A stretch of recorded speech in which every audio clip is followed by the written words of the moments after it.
Pleased to welcome back to the Hugh Hewitt Show now Secretary of Defense Robert Gates, who served in that job under President George W. Bush and under President Obama, and a lifetime of service, including as National Security Advisor and at the CIA. He has got a brand new book out, Exercise of Power, which I'm holding up in my hand, which absorbed my Father's Day weekend. Mr. Secretary, welcome back to the Hugh Hewitt Show. Great to have you on. Thanks, Hugh. Really a pleasure to be back.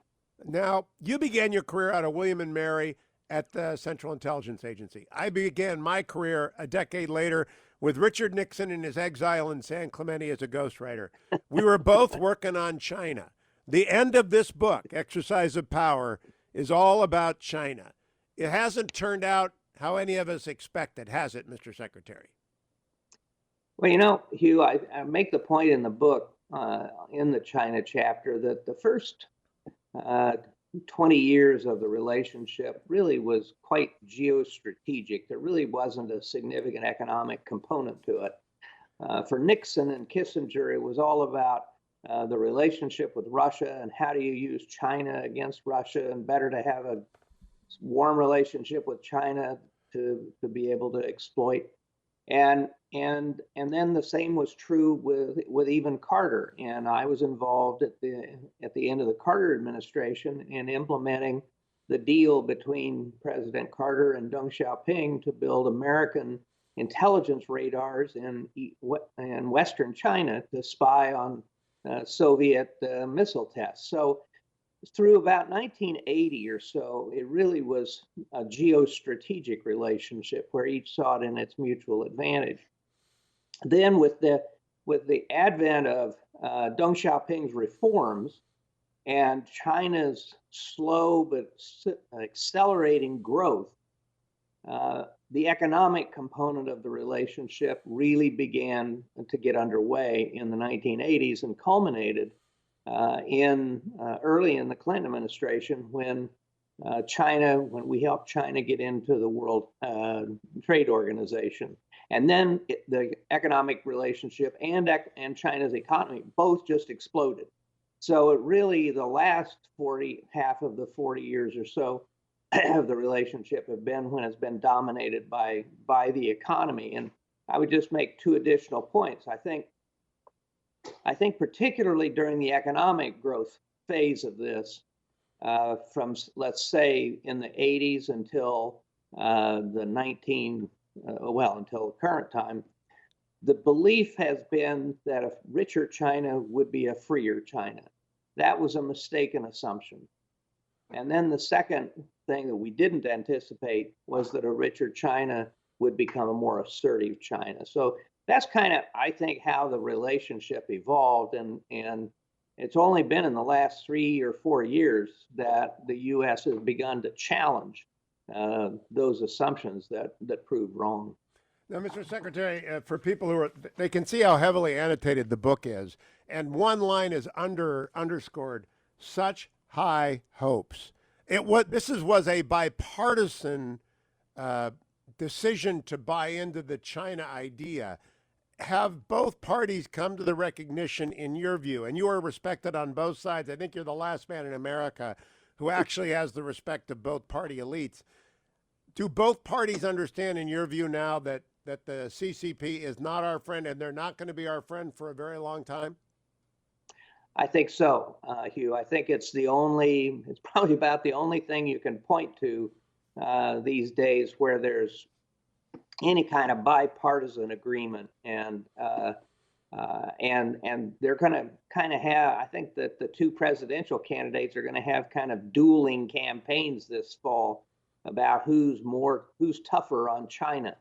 And so, yeah, it's one of the few areas of bipartisanship, and you can see it in the fact that there's like 200 different pieces of legislation punishing China in one form or another up on the Hill in both the House and the Senate. Mr. Secretary, in Exercise of Power, you don't use the term Cold War 2.0. Is it appropriate to say we are in Cold War 2.0? I think so. We can dance around it and pretend that it's not going to be the same. I think actually, in some ways, it is potentially a little riskier in the sense that over time, we negotiated a number of arms control agreements and other kinds of assurances with the Soviets to make sure we avoided a military conflict. First, the arms control agreements that limited the number of nuclear weapons that we had. It basically codified what both sides wanted to do, but it provided predictability in the arms race. You knew the other guy couldn't build more than X missiles or Y nuclear weapons. And we negotiated a lot of agreements to avoid incidents blowing up into major confrontations. So we negotiated the incidents at sea agreement with the Soviets. We negotiated how we would observe each other's military exercises, and so on. We really don't have any of those agreements with China at all. So at this point, the relationship and the confrontations, particularly in the South China Sea, are kind of ungoverned space. And one of my minor achievements when I was secretary was getting a direct phone line put in between the Secretary of Defense and the Minister of Defense in China. And all I can say is that I think that if I were to ever use that line, there probably wouldn't be anybody at the other end of the phone, because the Minister of Defense has relatively no power in China. Mr. Secretary, when we talk about China today, you are very clear that the transition from Deng Xiaoping to General Secretary Xi has been one of an accumulation of power in the position of the General Secretary. Did you expect that when you were young in your career? Did you expect that when you were SecDef under either President Bush or President Obama, that the General Secretary would become basically president for life in China? Well, the collective leadership principle generally prevailed through Jiang Zemin and Hu Jintao. They maintained the collective leadership. They observed the term limits. They left after their 2 5-year terms. I think that the real sea change toward one-man rule really has just begun with Xi Jinping. And the problem with one-man rule is that when you're responsible for everything, you're responsible for everything. And anything goes wrong, there's only one address. And that's one of the risks he's undertaking. When you have a collective leadership, you can sort of spread the blame around if something goes wrong. But now it's all him. Do you think he may face a Khrushchev moment, by which I mean that moment at which the Politburo of the Soviet Union came to Nikita Khrushchev and said, "We are unhappy with the way you are doing things. You're out"? Does the General Secretary face any kind of risk like that? I think when you have this kind of a authoritarian regime, the leader always faces that kind of a risk. Now, he's taken, like most authoritarians, he's taken significant steps to make sure he controls the army, to make sure he controls the security services, and to plant his people so that he will get advance word. I remember I joined CIA just a couple of years after Khrushchev was ousted, and we took a lot of heat for not predicting that. And my response was, well, Khrushchev had all the intelligence resources there were in the Soviet Union, and he didn't see it coming. So how can you expect us to have gotten it? So, in one of these regimes, you just don't know. So, Mr. Secretary, going back to your legendary budget battles within the Obama administration, they're the stuff of Beltway lore. I want to look ahead, and I really don't want to get you involved in a partisan fight. I want to draw on your expertise. Are we spending enough in the right places to equip ourselves for a Cold War 2.0? I think we are. I think in the military sense, Hugh, we are. I have a feeling we probably could spend it better and more wisely. I felt that way the whole time I was in office, and tried to do some things about that in terms of shifting money around and so on. The problem with the military budget is that I like to describe it, if you were to graph the military budget over a period of years, it would look like the EKG of a fibrillating heart.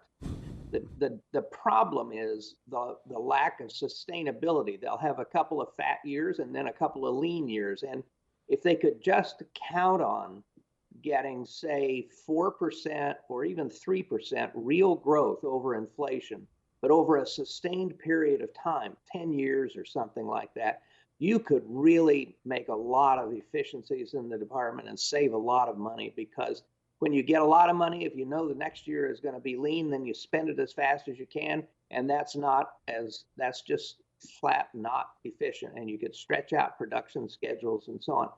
But the other part of this competition with China that we're going to have for as long into the future as we can see, where we are drastically underfunded, is in the non-military instruments of power. It's in our diplomacy, it's in our strategic communications, it's in our development assistance, it's in the way we use cyber politically, and in a variety of our economic tools. We are deeply underfunded, we lack any kind of coordination, and it's kind of open field running. And I would say one of the issues that I have with the president and the administration is they also don't seem to understand that it's not a great idea to antagonize everybody in the world at the same time. One of our unique assets in the United States is our allies and friends. Nobody's pushed the Chinese, or nobody's pushed our allies harder than I did to spend more on defense. But at the end of the day, it's like Churchill said: the only thing worse than having allies is not having allies. And none of our allies are remotely as much a pain in the neck as Charles de Gaulle was to Winston Churchill. I mean, it's well, that's for sure. It's not even close. Not even close. And so it's in this non-military arena where, frankly, we, since the end of the Cold War, have unilaterally disarmed, that the Chinese have invested huge sums of money. Hu Jintao, a few years ago, invested $7 billion to improve their strategic communications. And we don't have anything like that. And what we do have is disaggregated, and there's no strategy for it. So I would say on the military side, we're probably in pretty good shape if the current level of spending or rate of growth in spending can be sustained. On the non-military side, the Chinese are beating the pants off of us. Wow. I want to go to page 65 to my favorite line in the book, Mr. Secretary. Outside of the White House, to the outsider, this all sounds like a bunch of bureaucratic mumbo jumbo. You are referring to the interagency process there, the process by which policy is made. And it does sound like bureaucratic mumbo jumbo. It has not been coherent, in my view, since Dr. Rice was running the NSA. Stephen Hadley was pretty coherent. It just has not been coherent. O'Brien is a friend of mine, a very dear friend. I think it's beginning to be coherent again. Do you think we can recapture strategic coherence in the policy coordination between the White House, the Secretary of State, and the Secretary of Defense, and to the extent that the Department of Justice is involved in counterintelligence, DOJ? Is that possible to get back? Hugh, I think only if the president embraces it. The only way the system works is if people know if people in the different agencies, even at the cabinet level, know that that's what the president, that's the kind of process that the president wants. I would say even Condi Rice and Condi Rice had a problem because of the rivalry, if you will, between Colin Powell and Don Rumsfeld, and between Colin and the White House, and so on. And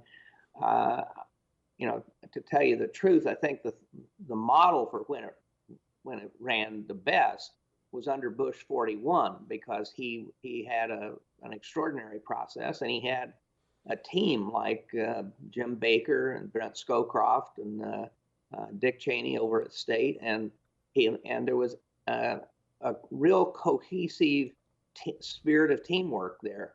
I think that worked pretty well in the last years of the Bush administration when I was there, because Condi and I had been friends, and Hadley and I had been friends for many, many years. So we worked together pretty seamlessly.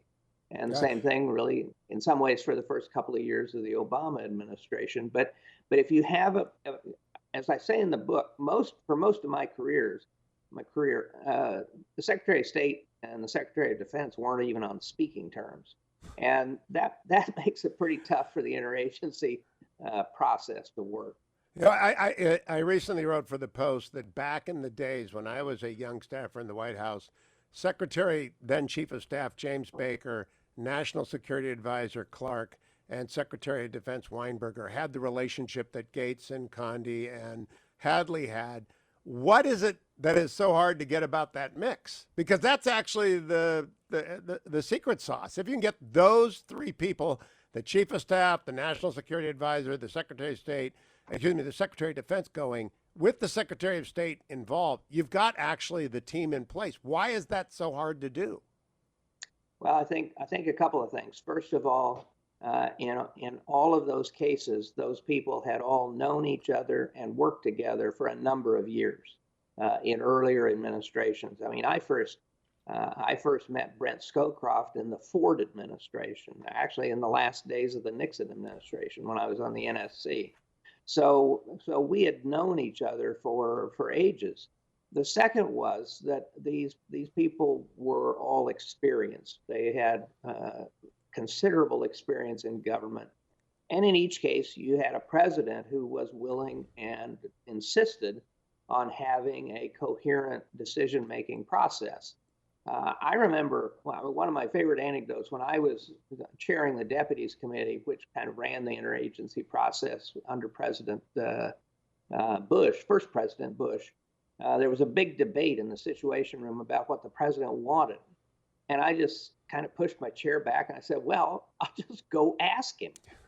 And so I walked up to the Oval Office, went in, said, here's the problem. He said what he wanted. I went back down. I said, here's what the president wants. And everybody, I mean, there's no rejoinder to that. The meeting was able to move on from that moment. But that's the kind of engagement on the part of the president that's needed.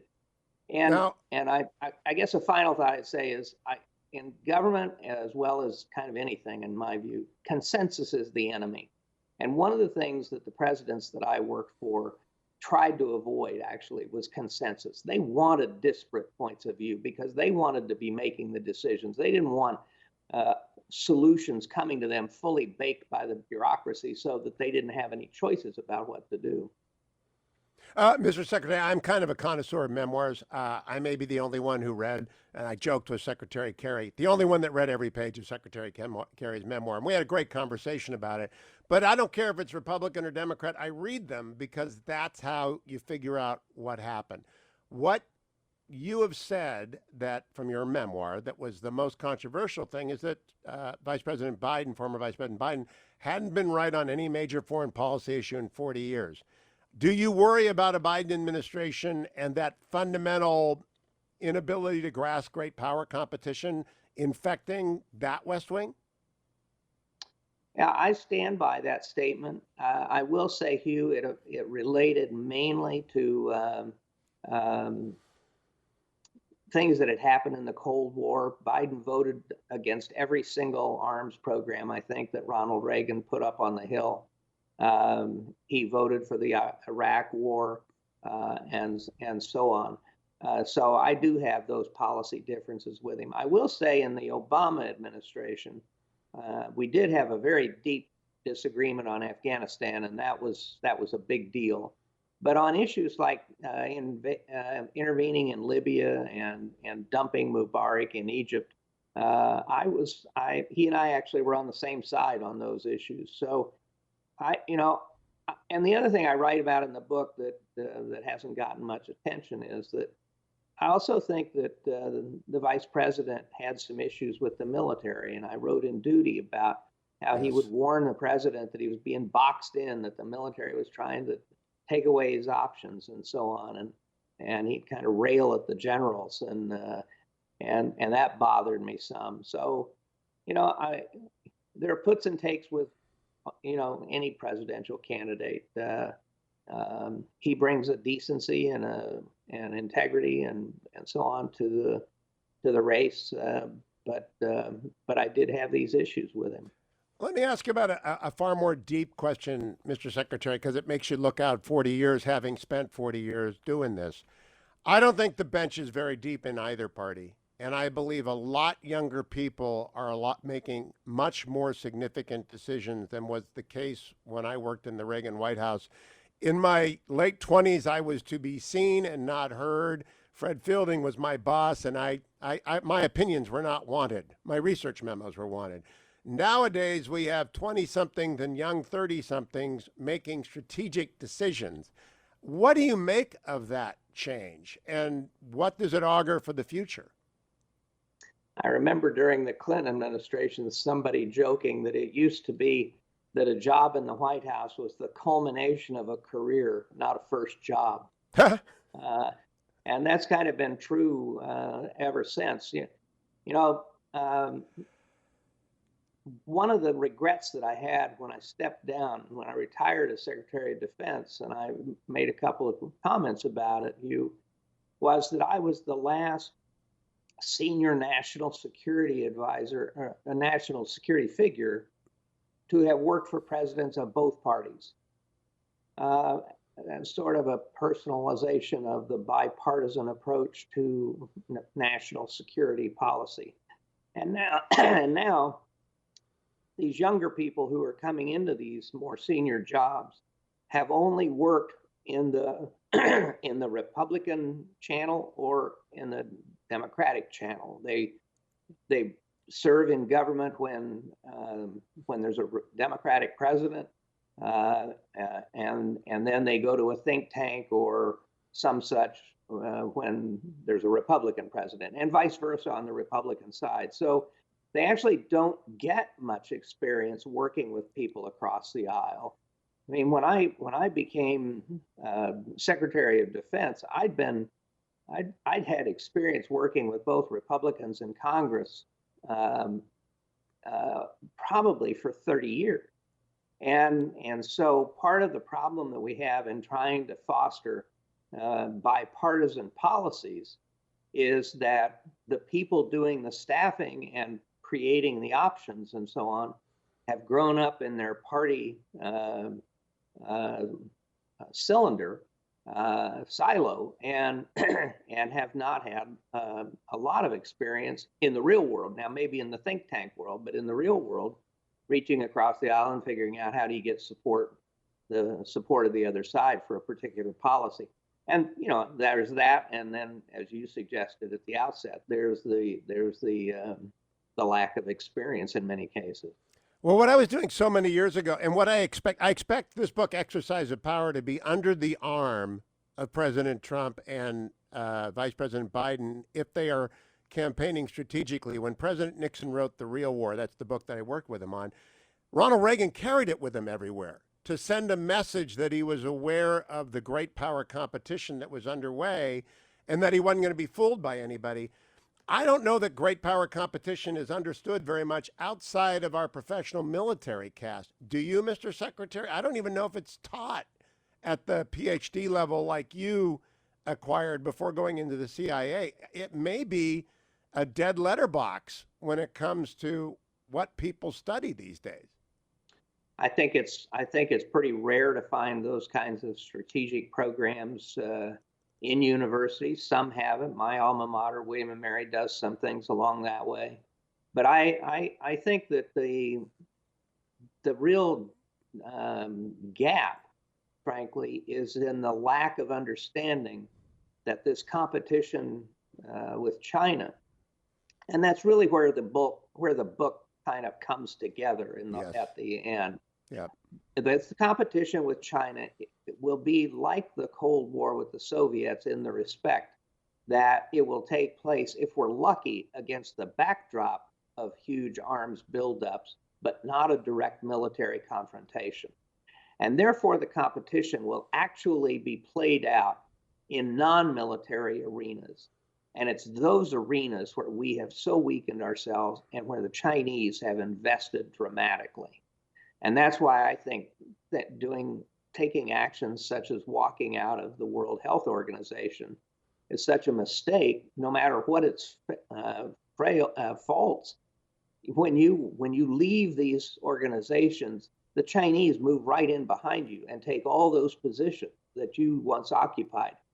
So if the world is about how do you shape the international environment to suit your national interests, then those institutions are one of the mechanisms you use to do that. And so, and you add that to strategic communications. And I make the point in the book. I mean, why have we not been able to penetrate behind the firewalls in China to talk about the corruption of their leaders, or in Russia, or in Iran? Why have we not been able to use the kind of much more sophisticated technological tools to get behind the iron curtains, if you will, in Russia and China and these other countries? Not to try and foment revolution, but to provide the information to the people, the specifics about how their leaders are screwing them. Yeah, I had Secretary Briette on yesterday, Mr. Secretary, talking about the fact that the Chinese are exporting microreactors, nuclear reactors, all over the third world, and we're not in that game. We invented the technology. We developed the technology. We used to have a monopoly on the technology. Now we're out of the game. That's soft power. It's not DOD power, but we're out of that game. How do you re-engage a country's interest in something like that when the narrative is that it's dangerous and, 3 Mile Island, we're going to burn a hole to the center of the earth sort of stuff? How do you defeat 40 years of popular culture? Well, I think it sort of goes without saying. It requires leadership. It requires, Franklin D. Roosevelt said that the primary responsibility of a president is to educate.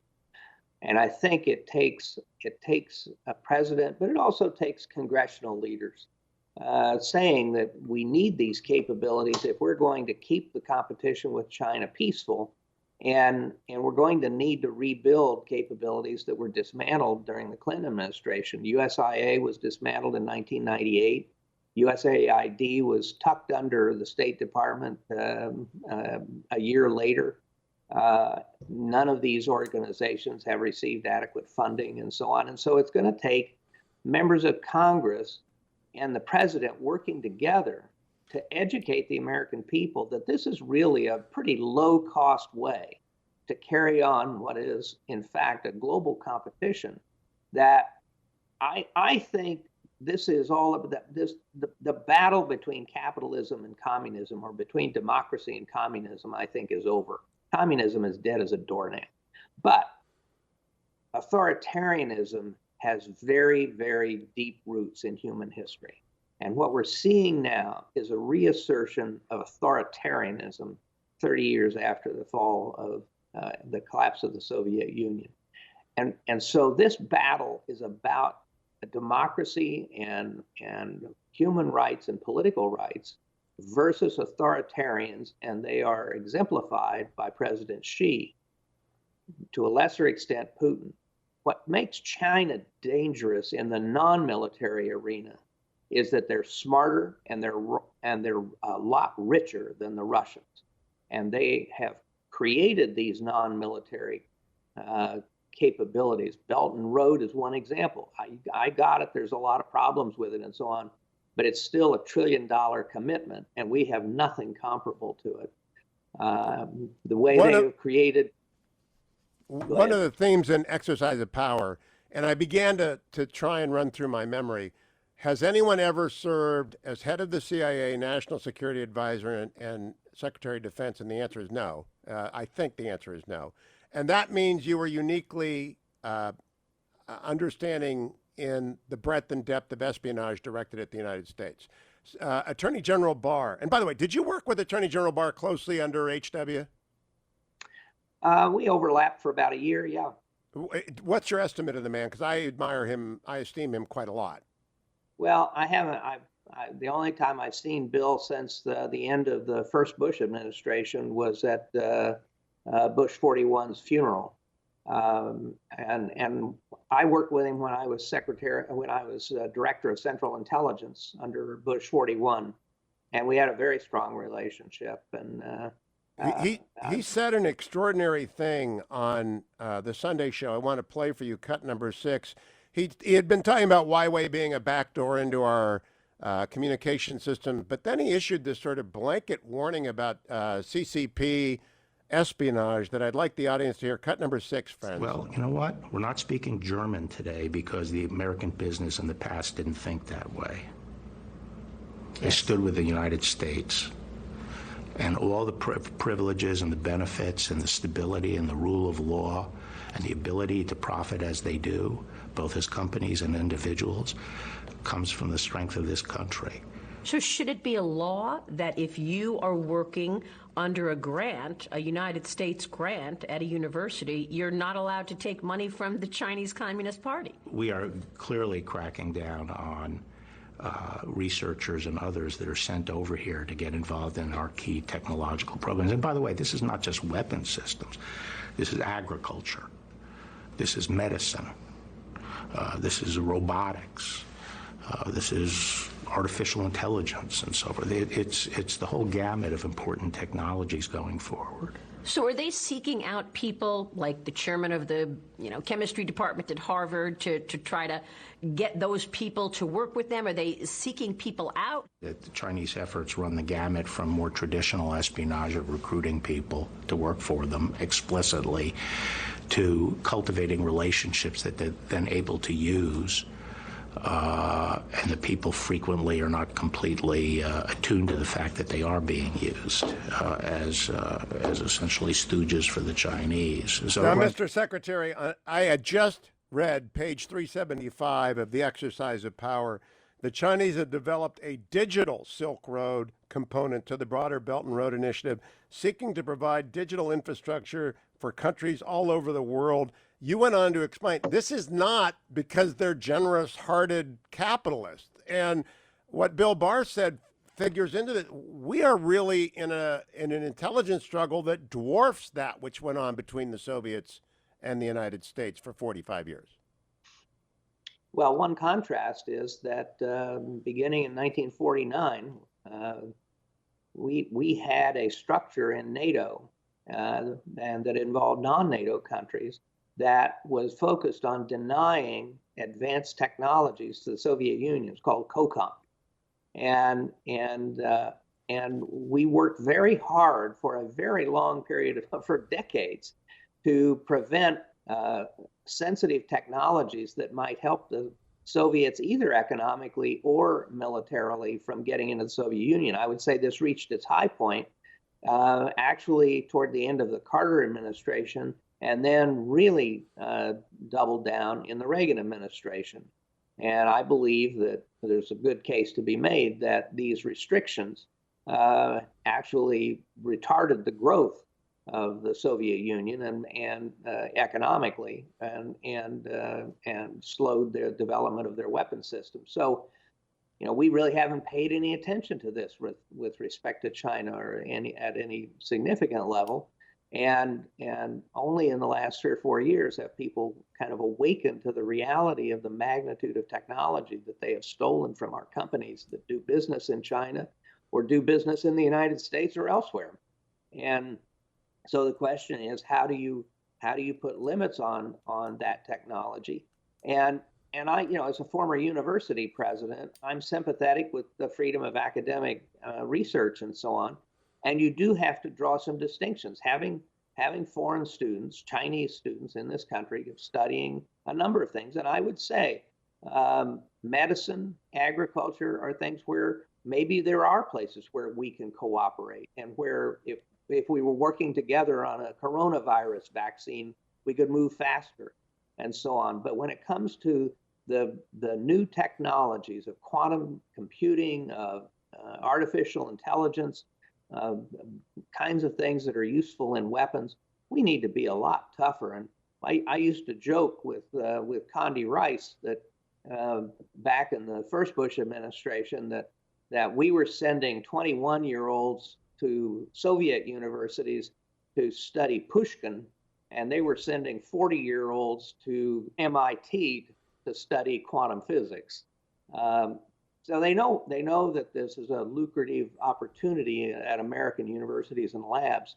And I think there's a place for cooperation between the university presidents and the FBI and others in terms of how you draw some lines here that makes sense in terms of cooperation. This actually happened during Bush 43's administration, where there were about 15 university presidents that would meet regularly with the director of the FBI and with senior intelligence officials. We'd get briefed on what the Chinese and the Russians and the others were doing, and we would advise them on how to try and deal with these problems on university campuses without creating huge demonstrations and riots. So you've been very generous with your time, Mr. Secretary. Thank you. An exercise of power is kind of de rigueur for people who want to be serious about this. The world of espionage between the CCP and the United States. We are at a disadvantage because we had Le Carre and we had great novelists who would teach the average American through fiction what the great game meant from 1945 to the fall of the wall in 1989.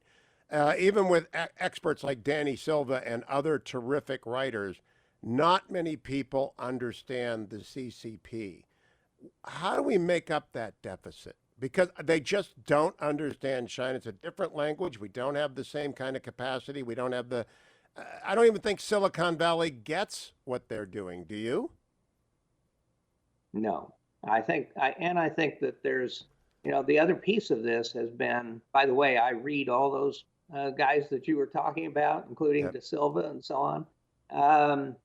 But I think, it's just been until very recently, the business community has been kind of a safety net underneath the U.S.-Chinese relationship. And the business community was supportive of this relationship and supportive of expanding it as much as possible. And it's only been in the last 3 or 4 years or so that they've suddenly realized that the Chinese don't play fair. They don't play according to even the rules they've agreed to. And that American companies are often disadvantaged. A lot of companies made a lot of money in China and probably still will. But I think that they're kind of naive in terms of what they think the larger Chinese concerns are. And I think that's why the administration's been so exercised about Huawei and 5G communication, because the more this becomes the network of choice, if you will, in large parts of the world, it's going to give the Chinese access. This is a hard question, Mr. Secretary. Are the companies of Silicon Valley naive or are they indifferent? I mean, if you sold advanced design to the Krupp Iron Works in the 30s, you were assisting the Nazi regime. If Google sells identification software to the CCP in the coming decade, they are assisting in the suppression of the Uyghurs. Is that true? I mean, do you agree with my comparison? I think that I guess mainly I would say that they are uninformed, and they are having somebody from the FBI show up on the doorstep of one or another of these tech companies. That person's probably not going to get a very warm reception.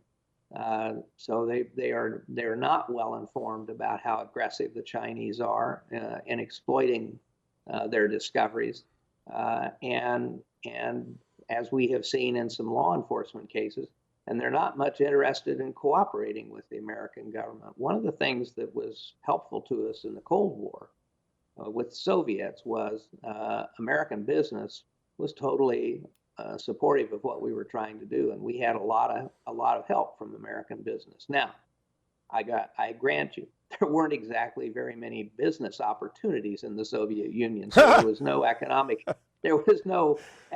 incentive for them to try and have a closer relationship with the Soviet Union. But I think there is obviously the profit motive, but I also think there is a level of ignorance about just how aggressive the Chinese are and to what purposes the Chinese will put what they get.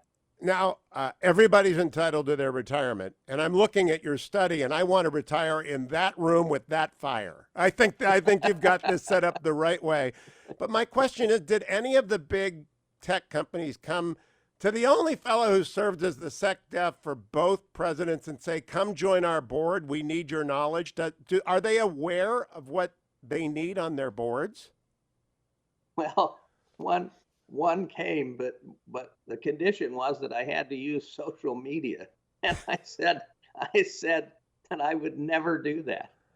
Well, So, well, I do think that they have an enormous deficit in national security experience and national security perspective, and that they've got to add. In fact, I'm in favor of a statute that would oblige their boardrooms to be open to the NSA or the DIA or the CIA. That's not traditionally been our approach, but I'm beginning to think we have to do that. What's your thought on that, Mr. Secretary? And I have one last question. well, I think that these agencies would, and don't get me wrong, I think that a lot of businesses are beginning to take this seriously, and are asking people to come in and inform them about the foreign threats.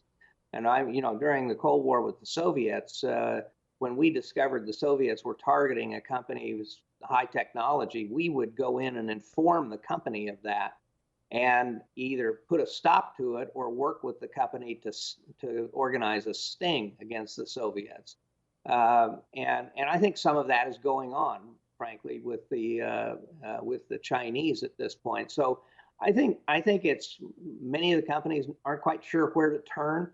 There's a lot of consulting firms out there. I'm in one with Condi and Steve Hadley, and that can offer some help, and we do offer some help.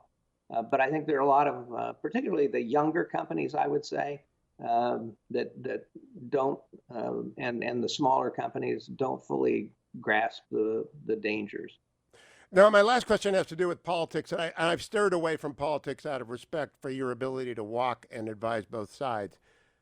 Will it be part of President Trump's legacy, whether he has one term or two, that for whatever reason, the relationship with the People's Republic of China has changed significantly? I think that the answer is yes, because I think while the suspicions and the concerns about China were growing, I think that the full understanding of not only the national security risk from the Chinese, but our economic dependency and the uneven playing field for our companies have really all come together, if you will, in the last 3 years or so, in terms of a different approach to China. And I think that's why you see the bipartisan support for a tougher line toward China on the Hill. Well, that's why I want everyone to read Exercise of Power. I'm going to give myself a bonus question, just because of your experience with so many presidents over so many years. Are you shocked or surprised by what happened to President Trump in the transition and the immediate aftermath? Because it is increasingly, I work for two Attorney General, Bill Smith and Ed Meese. What happened to him is unprecedented in our history, in that it was an attack on the peaceful transition of power by a very small group of people with a lot of authority. Does it shock you, Mr. Secretary, what happened?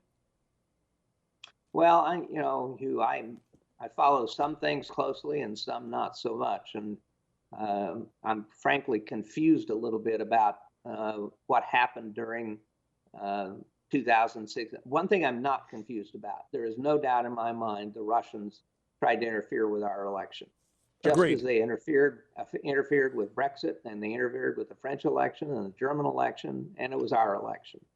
But in terms of what the FBI and others were doing, frankly, as much as I read, I'm still kind of confused about who did what. And frankly, maybe these investigations that are going on will help clarify that. I think so. I hope we do not find that any of the intelligence community was involved. I would be shocked if that were the case, but I also see some trails that might lead to Langley. And I won't put you on the spot and ask you about that. Mr. Secretary, congratulations on Exercise of Power. It could not be more timely. I imagine you had the campaign in mind for both sides when you wrote this, that you might help both staffers out. Am I right about that? Well, let's just say I insisted to the publisher that it had to come out before the election. Well, there was a guy named Nixon who did the same thing in 1980 because he wanted both sides to understand the real war as you do. Thank you, Mr. Secretary. Thank you, Hugh.